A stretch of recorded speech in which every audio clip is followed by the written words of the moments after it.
जय श्री कृष्ण। प्रिय दर्शक बंधुओं, एक बार पुनः स्वागत है आप सभी दर्शक बंधुओं का आपके अपने चैनल दर्पण ज्ञान गागर यूट्यूब चैनल में।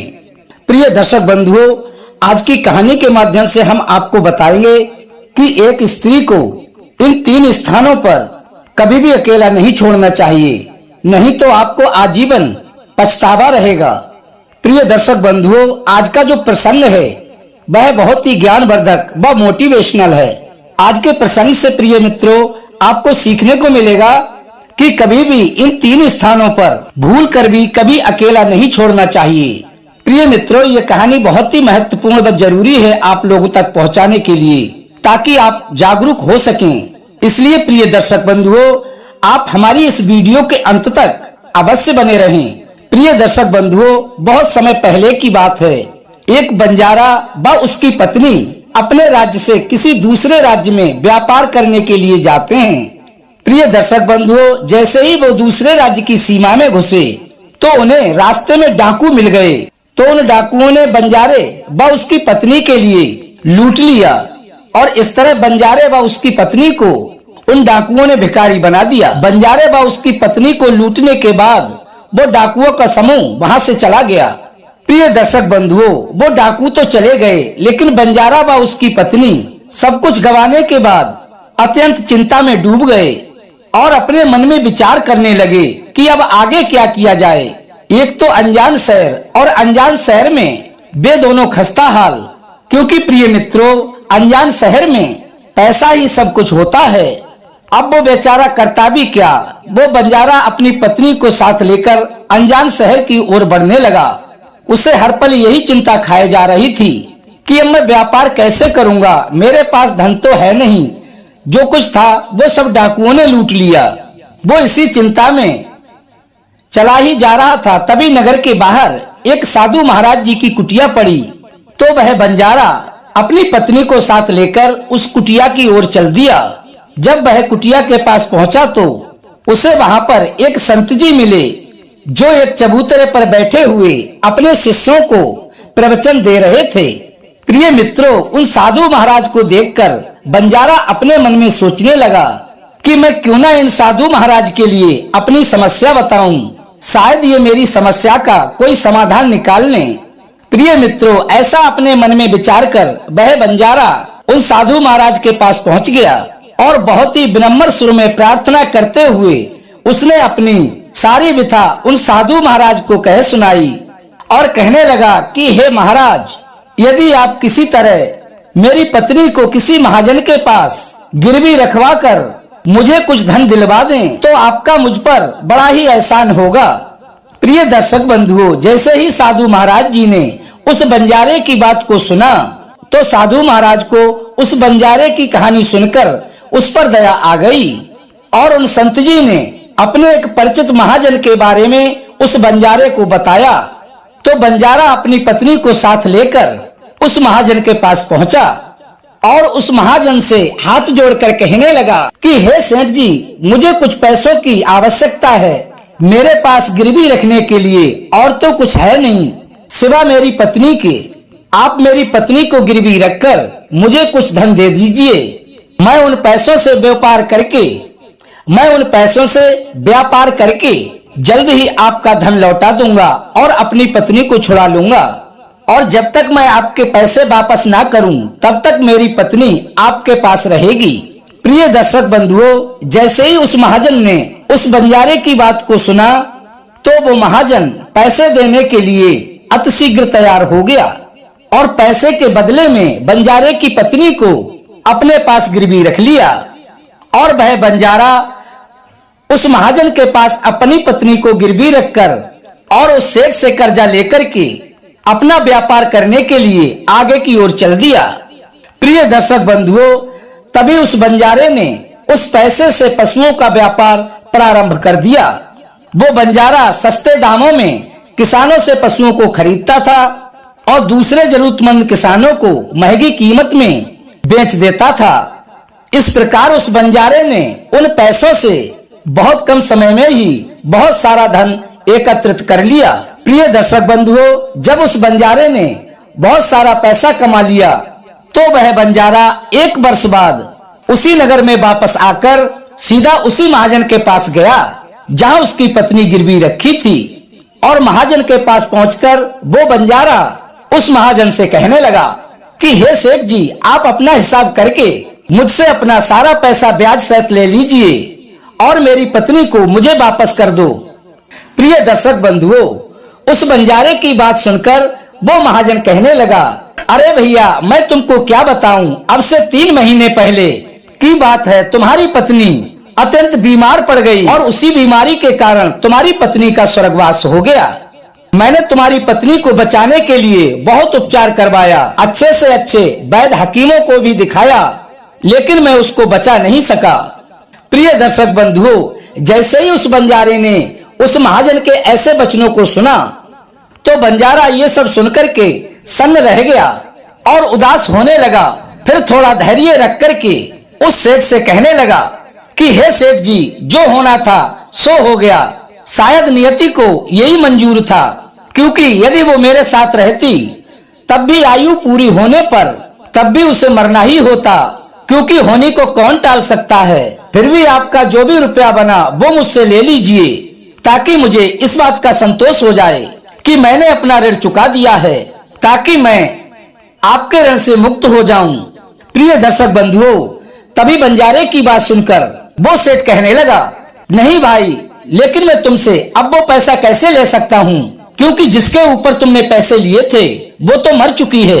इसलिए मैं आपसे अब वो पैसा नहीं ले सकता, क्योंकि जब मैं तुम्हारी अमानत ही तुम्हें वापस ना कर सका तो तुमसे पैसे कैसे ले सकता हूँ।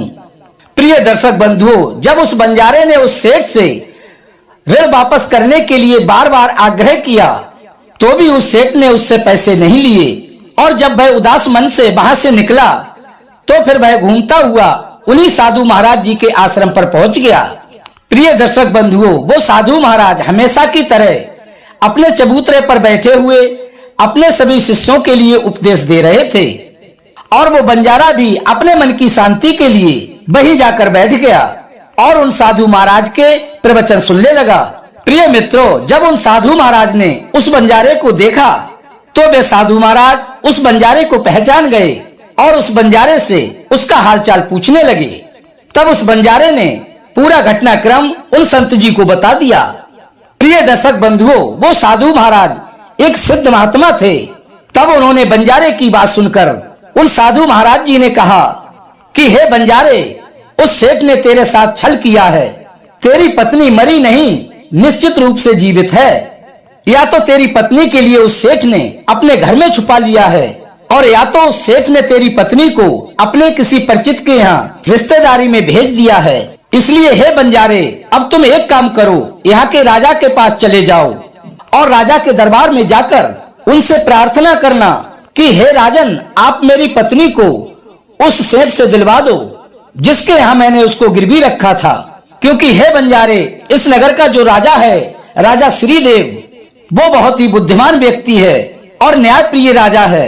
वो निश्चित ही तेरे साथ न्याय करके तेरी पत्नी को अवश्य ही दिलवा देगा। प्रिय दर्शक बंधुओं, जब उस बंजारे ने उन संत जी की बात को सुना तो उसके मन में एक आशा जगी और उन संत जी की बात को मानकर उस नगर के राजा श्रीदेव के दरबार में पहुंच गया और राजा के दरबार में पहुंचकर राजा से गुहार लगाने लगा कि हे महाराज, आप मेरी पत्नी को उस महाजन से मुझे दिलवा दो।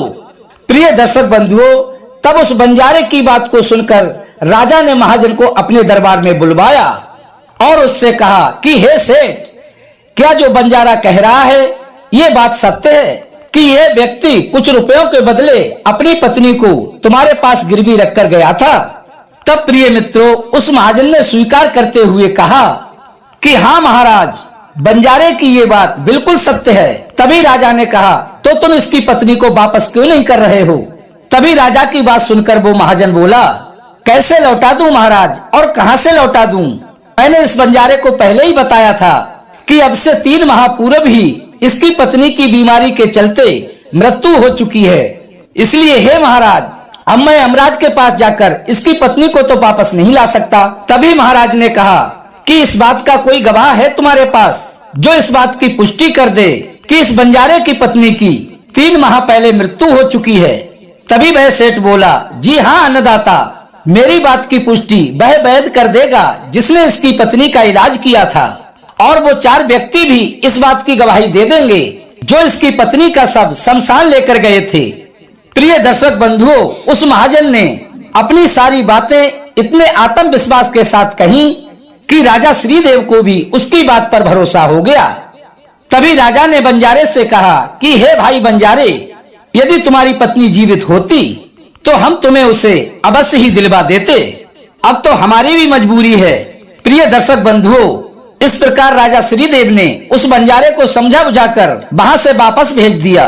अब प्रिय दर्शक बंधुओं, वह बंजारा उदास मन से फिर से उन संत जी के पास पहुंचा और जो कुछ राज दरबार में राजा और महाजन ने कहा वो सभी बातें संत जी को जाकर बता दी। ये सब बातें सुनने के बाद उस ज्ञानी संत जी ने कहा, मैंने राजा श्रीदेव को इतना अज्ञान व अविवेकी नहीं समझा था। मुझे दुख है कि उसने कोई भी न्याय नहीं किया। उस राजा ने सेठ की बात पर तो यकीन कर लिया और तुम्हें समझा बुझाकर मेरे पास वापस भेज दिया। अब तुम मेरी एक बात ध्यान से सुनो। एक बार फिर से तुम राजा के पास जाओ और उससे कहना कि सिर्फ 2 घंटे के लिए वह अपनी राजगद्दी पर मुझे बैठने का अधिकार दे दें। तब मैं उस राजा को बताऊंगा कि न्याय किस प्रकार किया जाता है और न्याय किसे कहते हैं। प्रिय दर्शक बंधु, तभी उन संत जी की बात सुनकर वो बंजारा एक बार फिर से राज दरबार में राजा के पास पहुंचा और जैसा कुछ भी उन संत जी ने कहा था उसने वह सब राजा को कह सुनाया। प्रिय दर्शक बंधुओं, जैसे ही राजा ने उस बंजारे की बात को सुना तभी राजा श्रीदेव ने कहा, हमें 2 घंटे को राजगद्दी छोड़ने में कोई भी ऐतराज नहीं है। यदि मेरे ऐसा करने से तुम्हें न्याय मिलता है तो उस महात्मा के लिए 2 घंटे को अपनी राजगद्दी सौंप देंगे। तुम अतिशीघ्र जाकर उन महात्मा जी के लिए राज दरबार में ले आओ। प्रिय दर्शक बंधुओं, जैसे ही उस बंजारे ने उस राजा की इस बात को सुना तो वह बंजारा लौटकर वापस उन साधु महाराज जी के पास पहुंचा और उन्हें अपने साथ बुलाकर राज दरबार में ले आया। जब वो संत जी राज दरबार में पहुंच गए तो उस राजा ने अपनी राजगद्दी 2 घंटे के लिए उन संत जी को सौंप दी। प्रिय दर्शक बंधुओं, गद्दी पर आसीन होते ही उन साधु महाराज जी ने उस महाजन को दरबार में प्रस्तुत करने के लिए सिपाहियों को आदेश दिया और वो सिपाही उस महाजन को दरबार में ले आए। तभी वे संत जी कहने लगे कि हे महाजन, आपने कहा था कि इस बंजारे की पत्नी तुम्हारे पास रहते हुए 3 माह पहले ही मृत्यु को प्राप्त हो चुकी है, अर्थात स्वर्ग सिधार गई है, और आप ये भी कहते हैं कि आपके पास इस बात के गवाह हैं। क्या मैं उन गवाहों से मिल सकता हूँ? प्रिय दर्शक बंधुओं, राजा बने उन संत जी के आदेश पर उस महाजन के गवाह पेश किए गए। सबसे पहले उन संत जी ने उस वैद्य को बुलाया जिसने उस बंजारे की पत्नी का इलाज किया था। तभी उन संत जी ने उस वैद्य से पूछा, क्यों भाई वैद्य जी, क्या आपने ही इस बंजारे की पत्नी का उपचार किया था? तभी वह वैद्य बोला, जी हजूर, मैंने ही इस बंजारे की पत्नी का इलाज किया था। प्रिय मित्रों, तभी उस वैद्य की बात सुनकर वो संत जी बोले, अच्छा वैद्य जी, मुझे ये बताओ कि तुम बंजारे की पत्नी का इलाज करने के लिए सेठ के घर जाते थे या सेठ उसकी पत्नी को लेकर तुम्हारे यहाँ आता था? प्रिय दर्शक बंधुओं, राजा बने उस संत की बात सुनकर वो वैद्य उन संत जी से बोला कि सेठ जी मेरे औषधालय पर आकर हाल बता करके बंजारे की पत्नी की दवा ले जाते थे। तभी वे संत जी बोले कि तुम इस बात को विश्वास के साथ नहीं कह सकते कि सेठ जी वह दवा इसी बंजारे की पत्नी के लिए ले जाते थे कि किसी और के लिए। तभी राजा बने संत जी की बात सुनकर वह वैद्य बोला, इस बात को मैं यकीन के साथ तो नहीं कह सकता कि वो किसके लिए दवा ले जाते थे, लेकिन सेठ जी मुझसे दवा अवश्य ले जाते थे। तभी वैद्य की बात सुनकर वो संत जी बोले, इसका मतलब तो वैद्य जी यही हुआ कि तुम मरीज बिना देखे ही दवाइयाँ दे देते थे। ये तो बहुत ही गंभीर अपराध है। तुम दवा के स्थान पर किसी को जहर भी तो दे सकते थे और हो सकता है तुम्हारे दिए हुए उस जहर से ही इस बंजारे की पत्नी की मृत्यु हो गई हो। प्रिय दर्शक बंधुओं, उस संत जी की ये बातें सुनकर उस वैद्य का चेहरा डर से पीला पड़ गया और तभी वह भयभीत सुर में बोला, नहीं हजूर, ऐसा बिल्कुल नहीं हो सकता। भला मैं अपने मरीज को दवा के बदले जहर कैसे दे सकता हूँ? इस प्रकार तो मेरी सारी मान प्रतिष्ठा ही धूल में मिल जाएगी।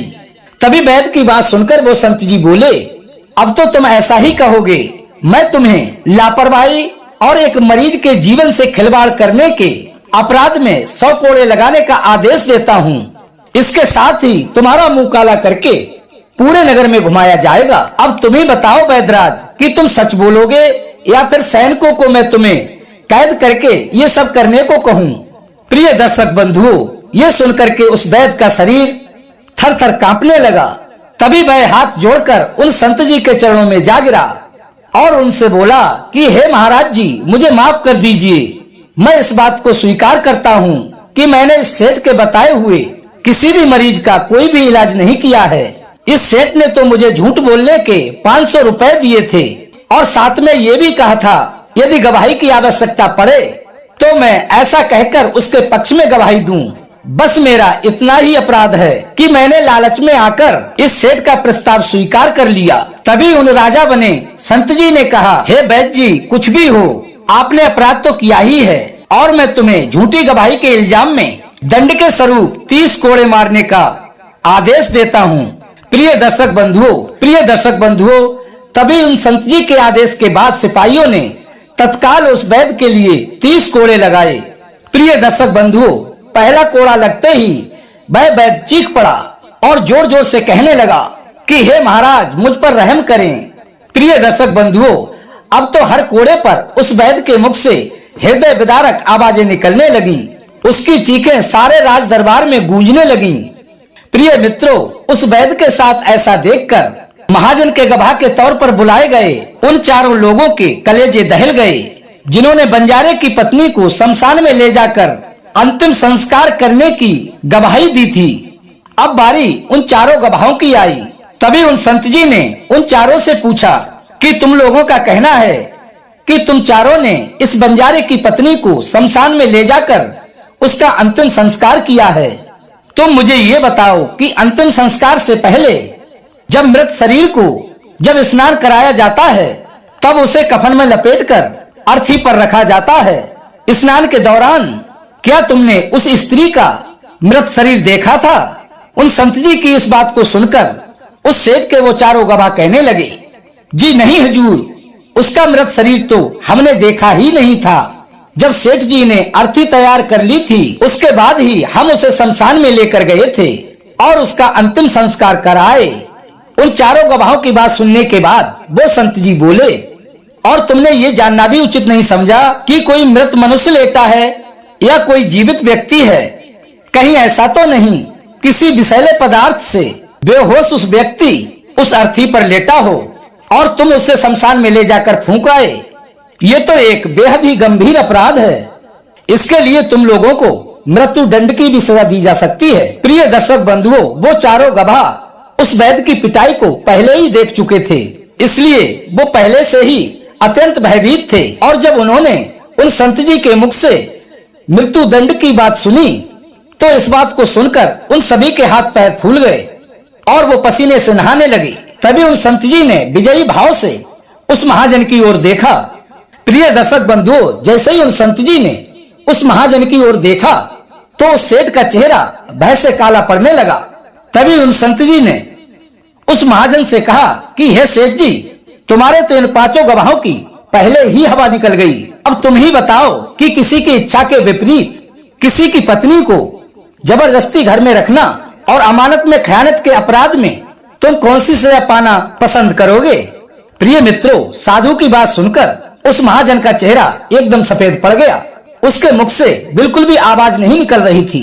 तभी राजा बने उन संत जी ने कहा, इससे पहले कि मैं तुम्हें 5 वर्ष के कठोर कारावास की सजा सुनाऊं, इससे पहले ही तुम अपने अपराध को कबूल कर लो और इस बेचारे बंजारे की पत्नी को वापस कर दो। अब प्रिय दर्शक बंधुओं, क्या होता है, सजा के डर से उस बंजारे ने अपने सेवकों को तुरंत ही अपने घर भेजा और बंजारे की पत्नी को लाकर दरबार में पेश करने को कहा। और कुछ क्षणों बाद ही उसके सेवकों ने बंजारे की पत्नी को लाकर राज दरबार में पेश कर दिया और उन राजा बने संत जी ने उस बंजारे की पत्नी को बंजारे को सौंप दिया और उस महाजन को 3 महीने की कठोर कारावास की सजा सुनाई और झूठे गवाही के अपराध में उन 4 गवाहों को भी कड़ी सजा दी गई, जिन्होंने बंजारे की पत्नी का मृत शरीर शमशान में ले जाकर अंतिम संस्कार करने की झूठी गवाही दी थी। प्रिय दर्शक बंधुओं, ये सब देखकर वहां का राजा आश्चर्यचकित रह गया और उन संत जी के समक्ष हाथ जोड़कर बोला कि हे महाराज, आप धन्य हैं, आज तो आपने मुझे सिखा दिया कि न्याय कैसे किया जाता है। तभी उस राजा की बात सुनकर वो संत जी बोले कि हे राजन, मेरी 3 बातें सदैव ही याद रखना कि कभी भी इन 3 स्थानों पर कभी भी अपनी पत्नी को अकेला नहीं छोड़ना चाहिए। प्रिय दर्शक बंधुओं, अब हम आपको बताते हैं कि उन संत जी की बताई 3 बातें जिन स्थानों पर यदि कोई अपनी पत्नी को अकेला छोड़ता है तो उसे बहुत ही पश्चाताप करना पड़ता है। प्रिय दर्शक बंधुओं, पहला स्थान है, अगर आपकी पत्नी को कोई भयंकर बीमारी घेर ले और वो बीमार पड़ जाए तो ऐसी स्थिति में कभी भी उसको अकेला छोड़कर कहीं भी नहीं जाना चाहिए, क्योंकि प्रिय दर्शक बंधुओं, जब कोई पुरुष किसी स्त्री से विवाह करता है तो विवाह के समय ये वचन देता है कि मैं तेरे सुख दुख में हमेशा तेरे साथ रहूंगा। इसलिए प्रिय बंधुओं, बीमारी की स्थिति में सदैव ही उसके साथ रहिए और सहानुभूतिपूर्ण व्यवहार कीजिए। जिस प्रकार पत्नी अपने पति की सेवा किया करती है, उसी प्रकार पति का कर्तव्य बनता है कि अपनी पत्नी की सेवा में हमेशा ही तत्पर रहे। ये आपका परम कर्तव्य है और आपके सुखी व संपन्न जीवन का मंत्र है। प्रिय दर्शक बंधुओं, दूसरा स्थान वह है, यदि आपकी पत्नी निर्दोष है और कोई भी व्यक्ति आपकी पत्नी पर झूठा लांछन लगा रहा है तो ऐसी परिस्थिति में भी आपको सदैव ही उसके साथ खड़े रहना चाहिए, क्योंकि एक लड़की अपने माता पिता का घर द्वार छोड़ करके तुम्हारे सहारे इसी आस में आई है कि मेरा पति मेरी भावनाओं को समझेगा और हर परिस्थिति में मेरा साथ देगा। इसलिए प्रिय दर्शक बंधुओं, दुनिया वाले उस पर कोई झूठा दोष लगाते हैं तो आपको अपनी अर्धांगिनी के साथ कंधे से कंधा मिलाकर खड़े रहना चाहिए। ऐसी परिस्थिति में उसको कभी भी अकेला नहीं छोड़ना चाहिए।